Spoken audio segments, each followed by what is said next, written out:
Hürmetlik vatandaşım, endi ahırkı leksiyemiz bir işki parça, leksiyalarni so'zlab bo'lgandan keyin bir ishga gap qilishni loyiq topdik. Bundan avval yana bir leksiya.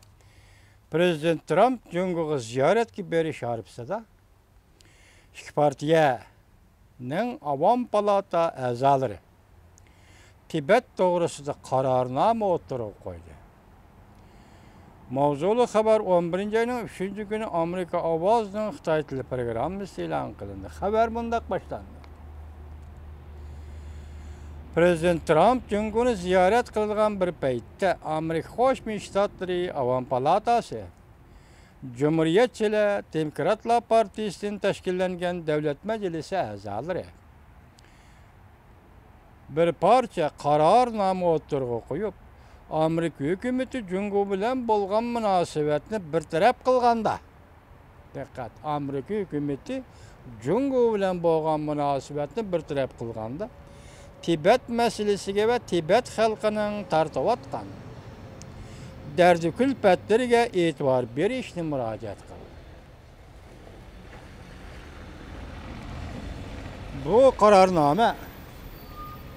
Bu qarornoma Amerika hukumatining Tibet bilan Jungo vakillarining suhbat qurishiga, Amerika Qo'shma Shtatlarining ilhom berishiga chaqiriq qilindi.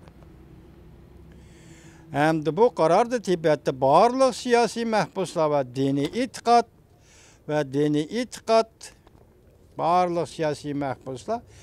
diniy e'tiqod mahbuslarini turmadan qo'yib berishga chaqiriq qilindi.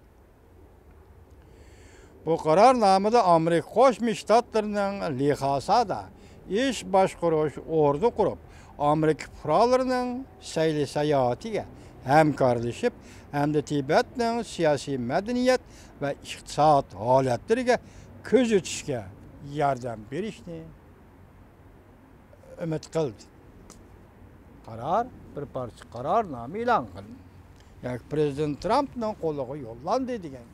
Prezident Trump Beijingni ziyorat qilishning arifasida Tibet to'g'risida Amerika davlat majlisining a'zolari yuqoridek qaror qildi.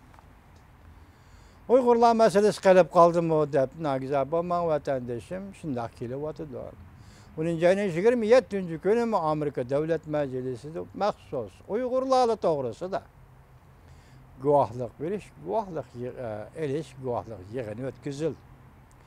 Endi bugun Amerika davlat majlisining a'zolari Tibet to'g'risida yuqori qarorni yo'llab tuzib chiqib Prezident Trump topshirdi. Prezident Trump yaqinda Jungoni ziyorat qildi.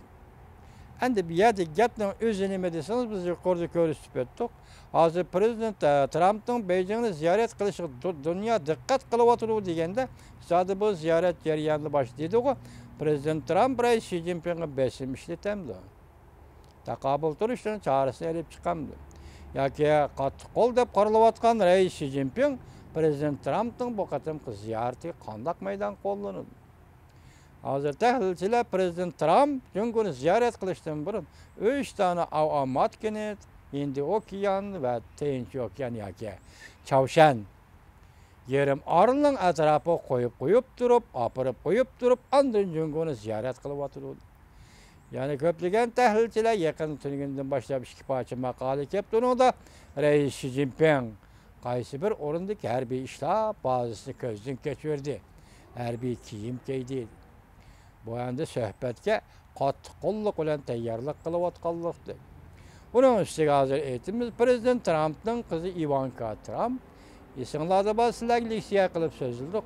9-oyda avval Beijingni ziyorat qilishdan iborat taklifnomani bekor qilib, har ayol qo'shni yoki qo'shnilari bilan, eri qo'shnilari bilan birga Beijing ziyoratini qoldirib qo'ygan.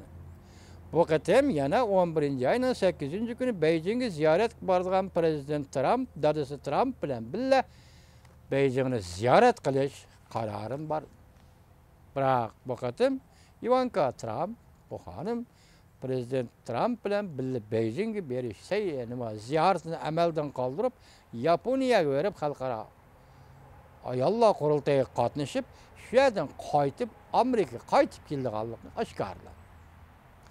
Bu yerda nimishqa Ivanka Trump meselesi, Ivanka Trump meselesi emas, Jungoni ziyorat qilish meselesi, qilmaslik meselesi Ivanka Trump xonimning sezgir meselesiga aylanib qoldi desanglar, bu yil esinglarda balki 2 ayda Jungoni Chag'an bayramida Ivanka Trump xonim va o'zining ömürlüğü Qo'shni apandi bilan birlikda Jungo elchixonasida Jungoni Chag'an bayramini tabriklash qatnashgan.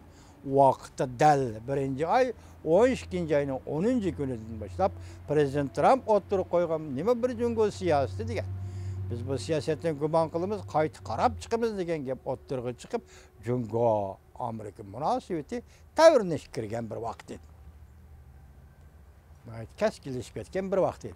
Shuningdan keyin hozir Ivanka Trump xonim Jungo munosabatdagi ishlarda sezgir xonim bo'lib qoldi desak, bu qatam Prezident Trump bilan birga Beijingga ziyoratga borgan bu xonim nima uchun ziyoratni amaldan qoldirdi? Endi bu Oqsaroyning ishi Prezident Trumpning o'rinlashtirishidir. Gap shu yerda, bu yerda zodi bu ish Jungo Amerika suhbatiga yana bir xil kayfiyat qo'shilamdi. Yoki masalan, sal qattiqroq suhbat bo'lamdi, yoki sal yumshoqroq suhbat bo'lamdi degan masalalarga berib chetiladigan bir ish bo'lib qoldi. Yuqorida hozir kayfiyat nihoyat yaxshi. Asosiy tema masalan so'z ishlagan tema bir Jungo Amerika o'rtasidagi savdo, tijorat masalasi, andan keyin balki ta'til farq masalasi, qizil raqam masalasi savdodagi, undan keyin eng muhimi Chavshan masalasi. Yani Chavshan masalasi balki shu suhbat jarayonida muqomlashib bir taraf qilishni o'rinlashtirib, shu 6 oy ichida Chavshan masalasining hal bo'lishidan umid kutishga bo'ladi deydigan xabarlarmi to'g'ri chiqishga boshladi. Yani shunday vaqtda hozir Prezident Trump ketyapti. Endi bu yerda bir so'zni alaylik, yuqorida so'zladik. Rais Xi Jinping shunday debdiki, bir rayon xarakterlik masalalarga aralashmaslik. Bu yerda rayon xarakterlik masalalarga aralashmaslikni umid qiladi Amerikaning. Bu yerda rayon xarakterlik masalalar, masalan hozir Kurdiston voqeasi, O'rta Sharqdagi Suriya ishi, shundoqla Falastin va Isroilga to'qinish degandek davomlashib turadigan, uzilib turadigan, yarishib turadigan, urushib turadigan, yoki to'qinishdan keyin ya'ni yarishib, salomlashib turadigan mushu masalalarning O'rta Sharqda rayon xarakterlik masalalar deymiz. Nimishqa Rais Xi Jinping bu masalalarga Amerikaning aralashishini to'smoqchi bo'ladi? Bu bunday gap emas. Bu yerda bir yangi ataliq o'tirg'i chiqyapti. İnsanlarda bo'lsa kerak. Azaldan tatib Jungoning bir qismi Tibet, Tayvan, Xinjiang yoki Uyg'uriston deyilib kelayotgan so'zda 12-yil, 13-yillar kelganda nima dedi? 2012-2013-yillar kelganda Jungo taraf yangi bir hukm yasab chiqdi. Bu hukm Jungoning jonijon manfaati. Qo'shimli Jungoning jonijon manfaati Tayvan, Shangang, Uyg'uriston mustamlika, Tibet. Bu rayonlar Jungoning jonijon manfaati. Bu qatam endi bu Jungo Amerika suhbati boshlanishdan harpisida mana bugun sizlarga yetkazgan xabarda nima deyilib tursa rayon xarakterlik masala. U vaqtida agar rostla rayon xarakterlik masala, masalan Tibet masalasi, mustamlik Uyg'uriston masalasi degandek masalalarga qartilgan bo'lsa, vaqti buning darajasi o'zgargan bo'lamdi yoki qanday? Yoki men xato tushunib oldim, hurmatli vatandoshim. Birinchi qatamda Jungoning ayrilmas bir qismi Tibet va Xinjiang, Shangang va Tayvan, keyingi qatamda Jungoning jonijon masalasi, jonijon manfaati masalasiga o'zgardi. Endilikda bu xabar qilg'uchidagi gapmi yoki dovitor biti yangidan hukm yoki siyosiy ma'noga ega hukm yasab chiqdimi masalan? Nima dedi? Rayon xarakterlik masalalarga Amerikaning aralashishini xohlamaydi dedi. Enamdagi ichki jihatiga Xristianni bir taraf qilish jihatda makon jihatdan Amerikaning qo'llashiga erishdi dedi. Bu ichki jihati Xristian bo'lganda albatta Tibet ko'rsatayotgan Xrist, Shangang ko'rsatayotgan Xrist, Uyg'urlar ko'rsatayotgan yoki Uyg'urlardan ayminish yoki Uyg'urlardan qo'li uchrash, Uyg'ur ishtariydi deb qo'li uchrashdan paydo bo'layotgan Xrist deyildigan bo'lsa, vaqtida bu hukmda o'zgarish bo'ldimi? Jungoning ayrilmas bir qismi, Jungoning jonijon manfaati endilikda rayon xarakterlik masalalar degan yerga yetdim. Ikkinchisi, hozir bu yerda Prezident Trumpning oxirgi safari deyishga bo'lmaydi. Buni masalan Jungoni yana davomli safarni ziyorat qilishi mumkin, davomli berishi mumkin degandek hozir prezident sobiq prezident Obama Jungoga bir qancha qatim bordi. Bu qatim prezident Trump prezident bo'lib Osiyoga kirgandan keyin tunji qatim Osiyoga ziyorat chiqib Jungoga keldi. Bu yerda bir gap, avvalgi prezidentlar hech bo'lmaganda 3 kun 4 kungacha ziyoratda bo'ldi deb faraz qilsak, Amerikaning prezidenti bu qatim prezident Trumpning ziyorat jarayoni shunchalik qisqa ekanki, masalan, tushda Beijingga bordi ekan, ertasi tushdan keyin Beijingdan ayrilib boshqa davlatlarga ziyoratga borgan ekan. Hisobda faqat to'liq bir kun suhbatda bo'ladi degan gap. Ortiq turmadi degan gap. Endi bu ishmo bir o'yinlashga tegishli masala deb qarashga bo'ladi. Masalan, Amerikaning prezidentining Jungoni ziyorat qilish vaqti qanchalik degan masala bu bir muhim masala deb qarashga bo'ladi, hurmatli vatandoshim. Ana shunda bo'lganda ikki davlat munosabati 60 yerga yetdi deyli. Masalan, o'rtada Chavshan masalasi deyli, yana boshqa tilga elinadigan, elinmaydigan masalalar deyli. Savdo, tijorat masalasi deyli, ta'tir farq balans masalasi deyli. Bu qatim kayfiyat jihatini aytgan ikki davlat munosabatida jiddiylik yo'q. Nəhayət ilmi halda hozir ikki taraf bir-birini qarshi elish, uzatib qo'yish, suhbat qilishni o'rlashtirdi degandek. Endi Beijingga borgandan keyin, anandan keyin boshda nima dedik? Amerikaning mutaxassislari bu qatim prezident Trumpning debdi, bu bir yangi gap ekan. U gapda nima debdi? Prezident Trumpning Beijingda so'zlagan har bir jumla so'zini, hatto zizabirigacha tahlil qilishimiz lozim debdi. Anandaki yana nima debdi?